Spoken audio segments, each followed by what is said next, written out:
മാംഗല്യം ഭാഗം 16. ഇന്നാണ് കല്യാണ ദിവസം. രാവിലെ തന്നെ വാതിലിൽ ആരോ കൊട്ടുന്ന ശബ്ദം കേട്ടാണ് ഷിലു ഉറക്കമുണർന്നത്. ഇതാരാണീ പാതിരാത്രി എന്ന് വിചാരിച്ച് ഫോൺ എടുത്ത് നോക്കുമ്പോൾ സമയം രാവിലെ 6 മണി. എൻ്റെ കൃഷ്ണ, ഞാൻ 5 മണിക്ക് അലാറം വെച്ചതാണല്ലോ, അതടിച്ചില്ലേ? അപ്പോഴേക്കും പുറത്തുനിന്ന് വീണ്ടും കൊട്ട് കേട്ടു. ഷിലു, നീ ഇതുവരെ ഉണർന്നില്ലേ? സമയം എത്രയായിന്ന് വല്ല വിചാരമുണ്ടോ? അമ്മയാണല്ലോ. ആ അമ്മ, ഞാൻ എഴുന്നേറ്റു എന്ന് പറഞ്ഞ് വേഗം തന്നെ പോയി വാതിൽ തുറന്നു. വാതിൽ തുറന്നപ്പോൾ മുന്നിൽ രാധിക സെറ്റ് സാരിയൊക്കെ ഉടുത്ത് കുളിച്ചൊരുങ്ങി നിൽക്കുന്നുണ്ട്. നീ ഇതുവരെ കുളിച്ചില്ലേ? എഴുന്നേൽക്കാൻ വൈകിപ്പോയി. നീ ഇന്നലെ ഞങ്ങളുടെ റൂമിലല്ലേ കിടന്നത്? പിന്നെന്തിനാ ഇങ്ങോട്ട് എഴുന്നേറ്റ് പോന്നത്? രാധികയെ, മോൾ എഴുന്നേറ്റോ എന്ന് ചോദിച്ച് വിശ്വനും അങ്ങോട്ടെത്തി. ആ ഉണർന്നു, ദാ നിൽക്കുന്നു എന്ന് പറഞ്ഞ് രാധിക ഷിലുവിനെ കാണിച്ചു കൊടുത്തു. അല്ല മോളെ, നീ ഇന്നലെ ഞങ്ങളുടെ റൂമിലല്ലേ കിടന്നത്? പിന്നെങ്ങനെയാണ് ഇവിടെ എത്തിയത്? അത് പിന്നെ അച്ഛാ. കൂടുതൽ ഉരുളണ്ട, സൂര്യൻ വിളിച്ചു കാണും. നീ ഫോണും കൊണ്ട് മുറിയിൽ നിന്നും പമ്മി പമ്മി ഇറങ്ങിപ്പോകുന്നത് ഞാൻ കണ്ടായിരുന്നു. അത് പറഞ്ഞത് രാധികയാണ്. അവൾ അച്ഛനെയും അമ്മയെയും ചമ്മയ മുഖത്തോടെ നോക്കി. ഇനി കൂടുതൽ നിന്ന് ചമ്മണ്ട, പോയി റെഡിയാവാൻ നോക്ക്. എന്നിട്ട് നമുക്ക് ഒരുമിച്ച് അമ്പലത്തിൽ ഒന്ന് തൊഴുതിട്ട് വരാം. ശരി അമ്മ. അത് പറഞ്ഞ് അവൾ വാതിലടയ്ക്കാൻ തുടങ്ങി. കൂടുതൽ സമയം റെഡിയാവാൻ എടുക്കരുത്. വേഗം കുളിച്ച് അമ്പലത്തിലേക്ക് പോയിക്കൊള്ളണം. 7 മണിയാവുമ്പോൾ ബ്യൂട്ടീഷ്യൻ വരുന്നതാണ്. എത്ര സമയം മുതൽ വിളിക്കുന്നതാണ് ഷിലു? 5 മണി മുതൽ വിളിക്കാൻ തുടങ്ങിയിട്ട് 6 മണിയായിട്ട് അനക്കമില്ല. ഇന്നലെ കിടക്കാൻ പോകുന്നതിന് മുൻപ് തന്നെ ഞാൻ പറഞ്ഞതല്ലേ 4:30 അല്ലെങ്കിൽ 5 മണിയോ ആകുമ്പോൾ അലാറം വെച്ചേക്കാൻ. അലാറം ഒക്കെ 5 മണിക്ക് 4:30ക്കും ഒക്കെ വെച്ചതാണ്, പക്ഷെ അടിച്ചില്ല. എന്താണാവോ? അത് പറഞ്ഞ് അവൾ ഫോണിൽ അലാറം വെക്കുന്നത് എടുത്തു നോക്കിയപ്പോൾ AM എന്ന് സെറ്റ് ചെയ്തിരിക്കുന്നതിന് പകരം PM ആണ് സെറ്റ് ചെയ്തത്. അയ്യോ, അലാറം വെച്ചത് മാറിപ്പോയി. രാവിലെ വെക്കുന്നതിന് പകരം വൈകിട്ട് 4:30ക്കും 5:00നുമാണ് വെച്ചത്. ഇനി കൂടുതൽ സമയം വർത്താനം പറഞ്ഞു നിൽക്കണ്ട, വേഗം പോയി കുളിച്ച് അമ്മയുടെ ഒപ്പം അമ്പലത്തിൽ പോകാൻ നോക്കിക്കോ. വിശ്വനാഥൻ അത് പറഞ്ഞ് രാധികയെയും കൂട്ടി താഴേക്ക് നടന്നു. അമ്പലത്തിൽ തൻ്റെ ഇഷ്ടഭഗവാന്റെ മുന്നിൽ നിൽക്കുമ്പോൾ അവളുടെ ഉള്ളിലെ സന്തോഷത്തിന് അതിരില്ലായിരുന്നു. കൈകൾ കൂപ്പി കണ്ണുകളടച്ച് പ്രാർത്ഥിക്കുമ്പോൾ അവളുടെ ഉള്ളിൽ നന്ദി എന്ന വാക്ക് മാത്രമായിരുന്നു ഉണ്ടായിരുന്നത്. ആഗ്രഹിച്ചത് സ്വന്തമാക്കി തന്നതിൽ എത്ര നന്ദി പറഞ്ഞാലും മതി വരില്ല. എൻ്റെ വിഷമങ്ങളും സങ്കടങ്ങളും അങ്ങയോളം മറ്റാർക്കും അറിയില്ല. ഞാൻ അങ്ങയോട് ഏറ്റവും കൂടുതൽ പ്രാർത്ഥിച്ചിട്ടുള്ളത് എൻ്റെ സൂര്യേട്ടനെ എനിക്ക് തന്നെ നൽകണേ എന്ന് മാത്രമാണ്. അതാണ് ഇന്ന് ഈ ദിവസം സാധ്യമാകാൻ പോകുന്നത്. നന്ദി എന്നൊരു വാക്കുകൊണ്ട് പറഞ്ഞാൽ തീരില്ല. ഇനിയുള്ള കാലം സന്തോഷമായിട്ട് ആർക്കും ഒരാപത്തും വരുത്താതെ കാത്തോളണേ എൻ്റെ കൃഷ്ണ. പ്രാർത്ഥിച്ച് കണ്ണു തുറന്നതും കാണുന്നത് കൃഷ്ണ ഭഗവാന്റെ രൂപമാണ്. അവളുടെ കണ്ണുകളിലെ നീർത്തിളക്കം കൃഷ്ണ ഭഗവാന് വേണ്ടിയുള്ള കാണിക്കയായിരുന്നു. അവിടെ നിന്ന് തിരിച്ച് വീട്ടിലെത്തുമ്പോൾ ബ്യൂട്ടീഷ്യനൊക്കെ എത്തിയിട്ടുണ്ടായിരുന്നു. ആദ്യം തന്നെ ബ്ലൗസും അണ്ടർസ്കേർട്ടും ഇട്ടുകൊണ്ട് മേക്കപ്പ് എല്ലാം ചെയ്തു. ശേഷം സാരി ഉടുത്ത് ആഭരണങ്ങളെല്ലാം ഇട്ടു. സെറ്റ് സാരി ആയിരുന്നു. അതിൽ മിതമായ ആഭരണങ്ങളും മുടിയിൽ മുല്ലപ്പൂവും വെച്ച് ഒരുങ്ങി. സിമ്പിളായിട്ട് ഒരുങ്ങിയത് കൊണ്ട് തന്നെ അവളെ എല്ലാവർക്കും ഒത്തിരി ഇഷ്ടപ്പെട്ടു. ഒരുങ്ങിക്കഴിഞ്ഞിറങ്ങുമ്പോൾ സമയം 9 10നും 10:30ക്കുമുള്ള മുഹൂർത്തത്തിനാണ് താലികെട്ട്. എല്ലാവർക്കുമുള്ള ദക്ഷിണ കൊടുത്ത് അനുഗ്രഹം വാങ്ങിയപ്പോഴേക്കും സമയം 9:45. പിന്നെ വേഗം തന്നെ മണ്ഡപത്തിലേക്ക് പോയി.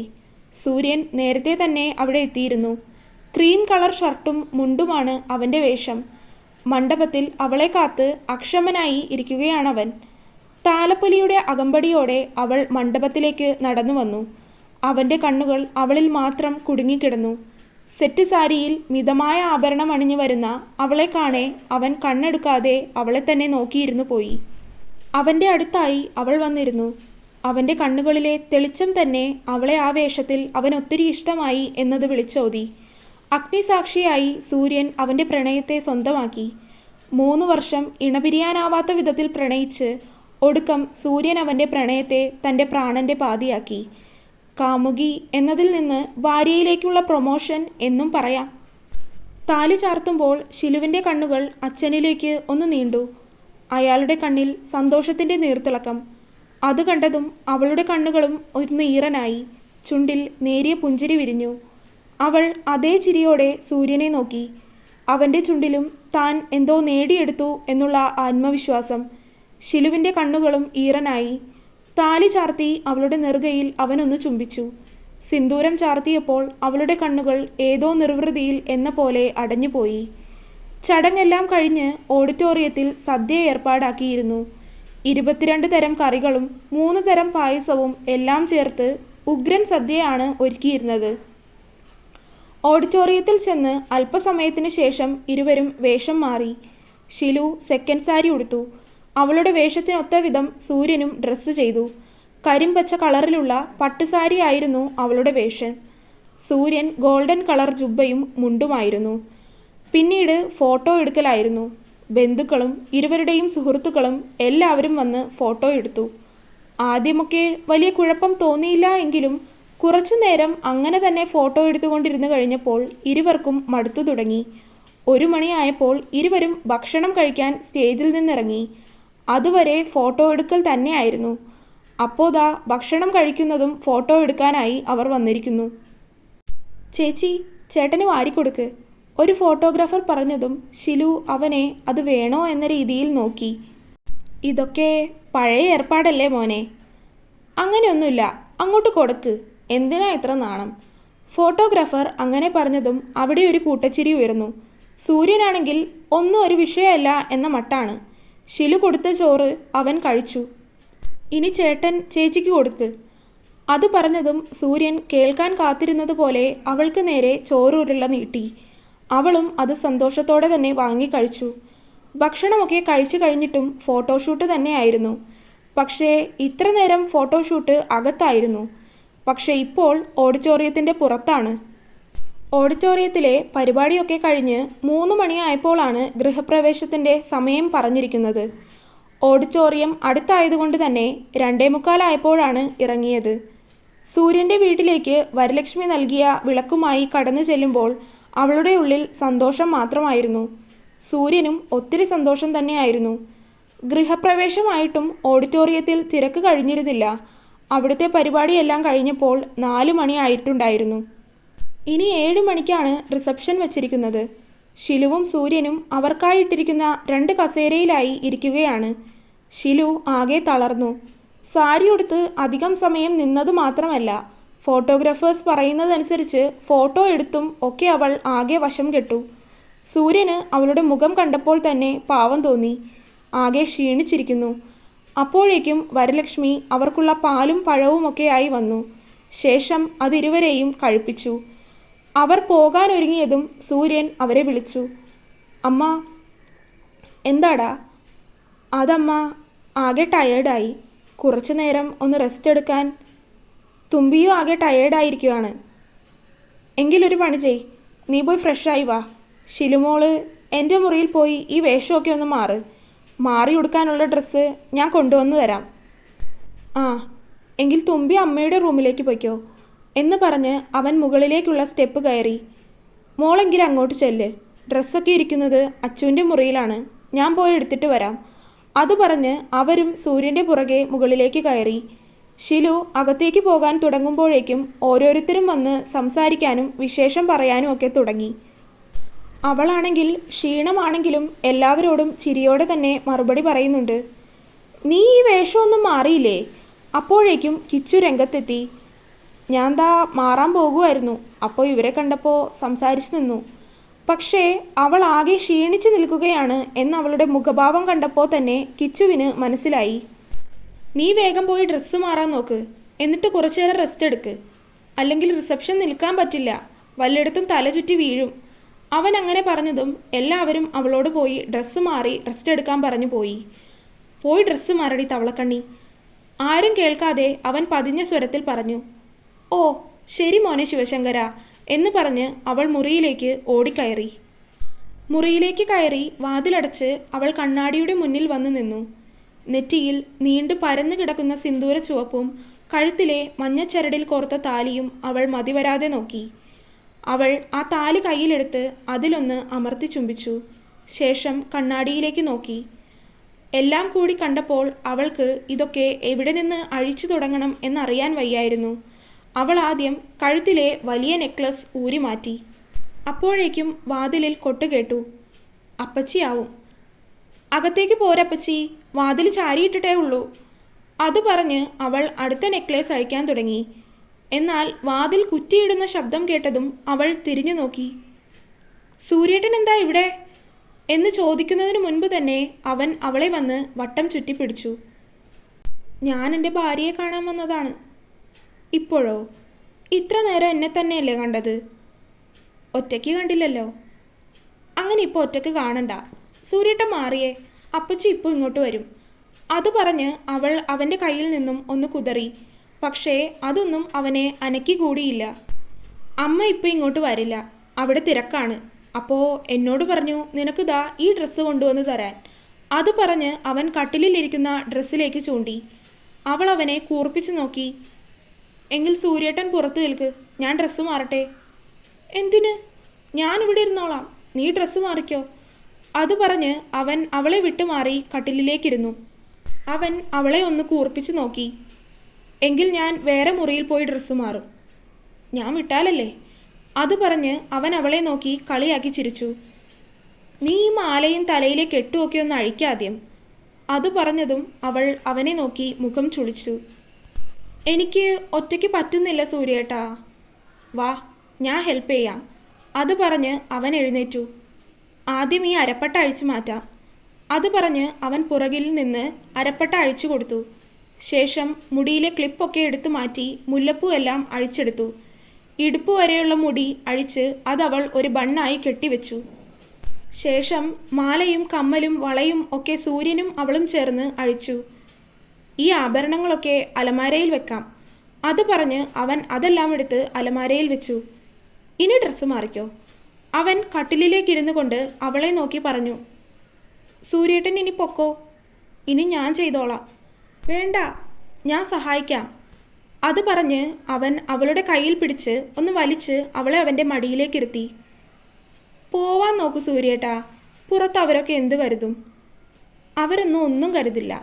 നമ്മളോട് കുറച്ചു നേരം കിടന്നുറങ്ങാൻ പറഞ്ഞിട്ടാണ് അപ്പച്ചി പോയത്. എന്നാലും എല്ലാവരും ഉള്ളപ്പോൾ നമ്മളിങ്ങനെ മുറിക്കകത്ത് അടച്ചു കൂട്ടിയിരിക്കുന്നത് ശരിയാണോ? അതൊന്നും കുഴപ്പമില്ല. ഞാനെങ്കിൽ ബാത്റൂമിൽ പോയി ഡ്രസ്സ് മാറി വരാം. ഇവിടെ നിന്ന് മാറിക്കൂടെ? അവൻ്റെ പതിഞ്ഞ സ്വരം കേട്ടതും അവളുടെ ഉള്ളിൽ ഒരു വിറയൽ കടന്നുപോയി. ഇപ്പോൾ പൊയ്ക്കോ, പക്ഷേ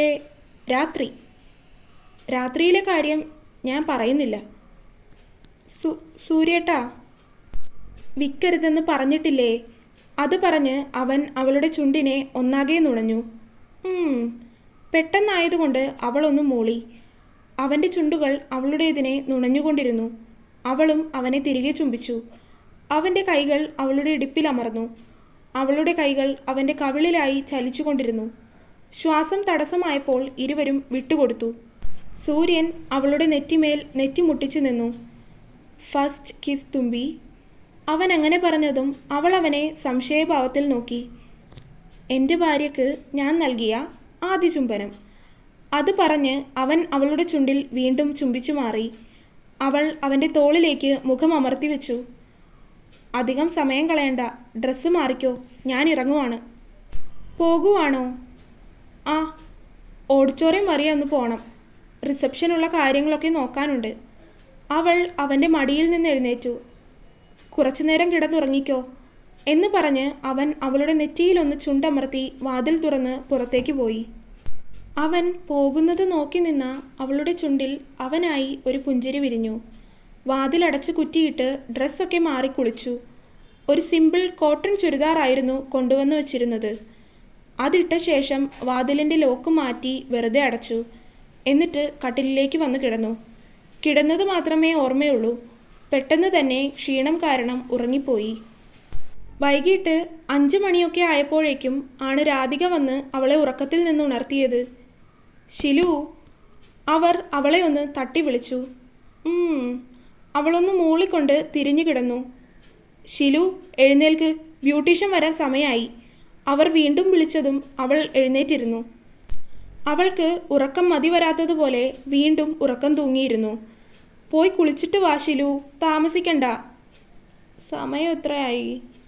5 മണിയാവാൻ പോകുന്നു. അയ്യോ, അത്രയോ ആയോ? ആ, അതല്ലേ പറഞ്ഞത്. വേഗം പോയി കുളിച്ച് റെഡിയായി. ബ്യൂട്ടീഷ്യൻ എത്താറായെന്ന് പറഞ്ഞ് വിളിച്ചിരുന്നു. അമ്മയ്ക്ക് നേരത്തെ വിളിക്കായിരുന്നില്ലേ? എത്ര തവണ വിളിക്കണം? ഉണരണ്ടേ? അച്ചുവും വന്ന് വിളിച്ചു നിന്നെ. എന്നിട്ട് സൂര്യേട്ടൻ എവിടെ? മോൻ ദാ പുറത്തേക്ക് പോയിരിക്കുക. ഇപ്പോൾ ഓരോന്ന് പറഞ്ഞാണ് പോയത്. എങ്കിൽ ഞാൻ കുളിക്കട്ടെ. അത് പറഞ്ഞ് അവൾ കട്ടിലിൽ നിന്ന് എഴുന്നേറ്റു. ഡ്രസ്സൊക്കെ മുകളിലാണല്ലോ, അങ്ങോട്ട് പോകാം എന്ന് പറഞ്ഞ് ബാത്റൂമിൽ പോയി മുഖമൊക്കെ കഴുകി അവൾ മുറിക്ക് പുറത്തേക്കിറങ്ങി. അപ്പോഴും കുറച്ച് ബന്ധുക്കളൊക്കെ അവിടെയുണ്ട്. അവരൊക്കെ ഉറക്കമായിരുന്നോ, ക്ഷീണം മാറിയോ എന്നൊക്കെ കുശലം ചോദിച്ചു. അവരോടൊക്കെ മറുപടി പറഞ്ഞ് അവൾ മുകളിലേക്കുള്ള പടി കയറി. മുറിയിൽ കയറി അലമാരയിൽ നോക്കുമ്പോൾ അവൾക്ക് വേണ്ടി ഒരു തുണിക്കട അങ്ങനെ തന്നെ കൊണ്ടുവന്നു വെച്ചിരിക്കുന്നത് പോലെ തോന്നി അവൾക്ക്. അതിൽ നിന്നും ആവശ്യത്തിനുള്ള ഡ്രസ്സൊക്കെ എടുത്ത് കുളിക്കാൻ കയറി. കുളിച്ചിറങ്ങുമ്പോൾ മുറിയിൽ സൂര്യനുണ്ട്. ആ, എപ്പോൾ ഉണർന്നു? കുറച്ചേരായി. ഇപ്പോൾ മേക്കപ്പ് ചെയ്യാൻ ആൾ വരും. ആ, താഴെ അവർ വന്നിട്ടുണ്ടെന്ന് തോന്നുന്നു. വേഗം ചെല്ല്. ആണോ? അത് പറഞ്ഞ് അവൾ കയ്യിലെ ടവൽ ഹാങ്ങറിലിട്ട് പുറത്തേക്ക് നടന്നു. താഴെ ചെന്നപ്പോൾ ബ്യൂട്ടീഷ്യൻ വന്നിട്ടുണ്ട്. അവളുമായി റൂമിലേക്ക് കയറി. മെറൂൺ കളർ ഹെവി ലെഹങ്കയായിരുന്നു റിസപ്ഷൻ ഔട്ട്ഫിറ്റ്. ആദ്യം സ്കേർട്ടും ടോപ്പും ഇട്ട് പിന്നീട് മേക്കപ്പ് ചെയ്തു. എല്ലാം കഴിഞ്ഞ് അവളെ കാണാൻ ഒരു ദേവതയെ പോലെ ഉണ്ടായിരുന്നു. അവളുടെ ഡ്രസ്സിന് മാച്ചായ രീതിയിൽ തന്നെ സൂര്യനും മെറൂൺ കളർ സ്യൂട്ടൊക്കെ ഇട്ട് റെഡിയായി ഇറങ്ങി. 6 മണിക്ക് തന്നെ ഇരുവരും ഓഡിറ്റോറിയത്തിലേക്ക് പോയി. അപ്പോഴേക്കും ക്ഷണിച്ച അതിഥികളൊക്കെ എത്തിത്തുടങ്ങി. സൂര്യൻ്റെ ഓഫീസിൽ കൂടെ വർക്ക് ചെയ്യുന്നവരും അവൻ്റെ കൂടെ ട്രെയിനിങ്ങിനുണ്ടായവരും വലിയ വലിയ ഓഫീസേഴ്സും ഒക്കെ വന്നിട്ടുണ്ടായിരുന്നു. മാത്രമല്ല വിശ്വനാഥൻ്റെ അടുത്ത ബിസിനസ് സുഹൃത്തുക്കളും വന്നിരുന്നു. 7 മണിയായപ്പോഴേക്കും കേക്ക് മുറിക്കാൻ തീരുമാനിച്ചിരുന്നു. ആ സമയമായപ്പോഴേക്കും കേക്ക് കൊണ്ടുവന്നു. കേക്ക് മുറിച്ച് ഇരുവരും പങ്കുവച്ച് കഴിച്ചു. റിസപ്ഷൻ സമയത്തും ഫോട്ടോഷൂട്ട് കൊണ്ട് ഇരുവരും പൊറുതിമുട്ടി. റിസപ്ഷനൊക്കെ കഴിഞ്ഞ് തിരികെ വീട്ടിലേക്ക് വരുമ്പോൾ സമയം 10 മണി കഴിഞ്ഞിട്ടുണ്ടായിരുന്നു. സൂര്യൻ്റെ വീട്ടിലേക്ക് വന്നു. എല്ലാവരും ഒരുമിച്ചാണ് അങ്ങോട്ട് എത്തിയത്. കുറച്ചു നേരം സംസാരിച്ചിരുന്നതിന് ശേഷം രാധികയും വിശ്വനാഥനും തിരിച്ച് കളരിക്കിലേക്ക് പോകാനായി ഇറങ്ങി. എന്നാൽ ഞങ്ങൾ ഇറങ്ങട്ടെ, ഒത്തിരി താമസിച്ചു. വിശ്വനാഥൻ പറഞ്ഞതും ഷിലു അയാളെ വിഷമത്തോടെ നോക്കി. രാധികയും വിശ്വനാഥനും പോകാനായി പുറത്തേക്കിറങ്ങി. അത് കണ്ടതും അത്ര നേരം ചിരിച്ചു നിന്ന ഷിലു ഒറ്റ കരച്ചിലായിരുന്നു. അല്പനേരമായിട്ടും അവൾ കരച്ചിൽ നിർത്തുന്നില്ല എന്ന് കണ്ടതും സൂര്യൻ വന്ന് അവളെ ചേർത്ത് പിടിച്ചു. തുമ്പി, നീ ഇങ്ങനെ കരഞ്ഞാൽ അവർക്കും കൂടെ വിഷമാവും. കരയാതിരിക്ക് എന്നൊക്കെ മൂളിക്കൊണ്ട് അവൾ വീണ്ടും കരഞ്ഞു. എങ്കിലൊരു കാര്യം ചെയ്യാം മാവാ, നിങ്ങൾ രണ്ടുപേരും ഇന്നിവിടെ നിൽക്ക്. നാളെ പോവാം. അധികം ദൂരമൊന്നുമില്ലല്ലോ, 2 വീട് അപ്പുറമല്ലേ. അത് കേട്ടതും ഷിലുവിൻ്റെ കരച്ചിലിൻ്റെ ആക്കം കുറഞ്ഞു. ഇന്ന് പോവണ്ടച്ചാ, ഇന്നിവിടെ നിൽക്ക്. ഷിലുവും എല്ലാവരും പറഞ്ഞു. അതാദ്യം എതിർത്തു എങ്കിലും പിന്നീട് ഷിലുവിൻ്റെ നിർബന്ധം കാരണം വിശ്വനാഥന് സമ്മതിച്ചു കൊടുക്കേണ്ടി വന്നു. രാത്രി എല്ലാവരും ഒരുമിച്ചിരുന്ന് ഭക്ഷണമൊക്കെ കഴിച്ചു. എല്ലാവരും കിടക്കാൻ നേരമായപ്പോഴാണ് ഷിലുവിന് ഇന്ന് തൻ്റെ ഫസ്റ്റ് നൈറ്റ് ആണെന്ന് ഓർമ്മ വന്നത്. സെറ്റ് സാരി, മുല്ലപ്പൂ, പാൽ, ഈ വക വേഷം കെട്ടൊന്നും വേണ്ട എന്ന് സൂര്യൻ അമ്മയോട് നേരത്തെ തന്നെ പറഞ്ഞേൽപ്പിച്ചിരുന്നു. അതുകൊണ്ട് തന്നെ അതൊന്നും അവർ ഒരുക്കിയില്ല. ഭക്ഷണമൊക്കെ കഴിഞ്ഞപ്പോൾ തന്നെ സൂര്യൻ മുകളിലേക്ക് എന്തോ ഫയൽസൊക്കെ നോക്കാനുണ്ട് എന്ന് പറഞ്ഞ് കയറിപ്പോയി. ഭക്ഷണമൊക്കെ കഴിഞ്ഞ് പാത്രമൊക്കെ എടുത്തു വെച്ച് ക്ലീൻ ആക്കിയതിന് ശേഷമാണ് ഷിലു മുകളിലേക്ക് പോകാം എന്ന് കരുതിയത്. എന്നാൽ മുകളിലേക്ക് പോകുന്ന കാര്യം ഓർക്കുമ്പോൾ തന്നെ ഉള്ളാകെ ഒരു വിറയൽ കടന്നു പോകുന്നു. മോളിനി പൊയ്ക്കോ, ഇനി കുറച്ച് പണി കൂടെയല്ലേ ഉള്ളൂ. അത് ഞാനും ഏട്ടത്തിയും കൂടെ ചെയ്ത് തീർക്കാനുള്ളതേ ഉള്ളൂ. അപ്പച്ചി അത് പറഞ്ഞതും രാധികയും അത് ഏറ്റുപിടിച്ചു. നീ ഇനി പോയി കിടക്കാൻ നോക്കൂ ഷിലു, സമയം 11 ആകാൻ പോകുന്നു. അത് പറഞ്ഞതും വീണ്ടും അവിടെ പതുങ്ങി നിൽക്കാൻ ഒരുങ്ങിയ അവളെ ഇരുവരും ചേർന്ന് മുറിയിലേക്ക് തന്നെ പറഞ്ഞു വിട്ടു. മുറിയിലേക്കുള്ള സ്റ്റെപ്പ് കയറുമ്പോൾ അവളുടെ ഉള്ളിലെ വിറയൽ എന്തിനാണ് എന്ന് പോലും അവൾക്ക് മനസ്സിലാകുന്നുണ്ടായിരുന്നില്ല. മുറിയിലേക്ക് കയറി ചെല്ലുന്നതിന് മുൻപ് പുറത്തേക്ക് തിരിഞ്ഞ് ഓടിയാലോ എന്ന് വരെ അവൾ ചിന്തിച്ചു. മുറി തുറന്ന് മുറിക്കകത്തേക്ക് കയറിയപ്പോൾ അകത്ത് സൂര്യനില്ല. സൂര്യേട്ടൻ എങ്ങോട്ട് പോയി? മുകളിലേക്ക് കയറി വന്നതാണല്ലോ. അതാലോചിച്ച് അവൾ ബാത്റൂമിൽ ചെന്ന് നോക്കി. അവിടെയും അവനില്ല. ചിലപ്പോൾ ബാൽക്കണിയിലുണ്ടാകും. അങ്ങനെ ചിന്തിച്ച് അവൾ ബാൽക്കണി ഡോർ ലക്ഷ്യമാക്കി നടന്നു. തുടരും. അപ്പോൾ വീഡിയോ കാണുന്ന എല്ലാവരും ചാനൽ സബ്സ്ക്രൈബ് ചെയ്യാൻ മറക്കരുതേ. ആരും ചാനൽ സബ്സ്ക്രൈബ് ചെയ്യാറില്ല. അപ്പോൾ എല്ലാവരും ചാനൽ സബ്സ്ക്രൈബ് ചെയ്യുക. അടുത്ത പാർട്ടായിട്ട് വരുന്നതുവരെ ബൈ.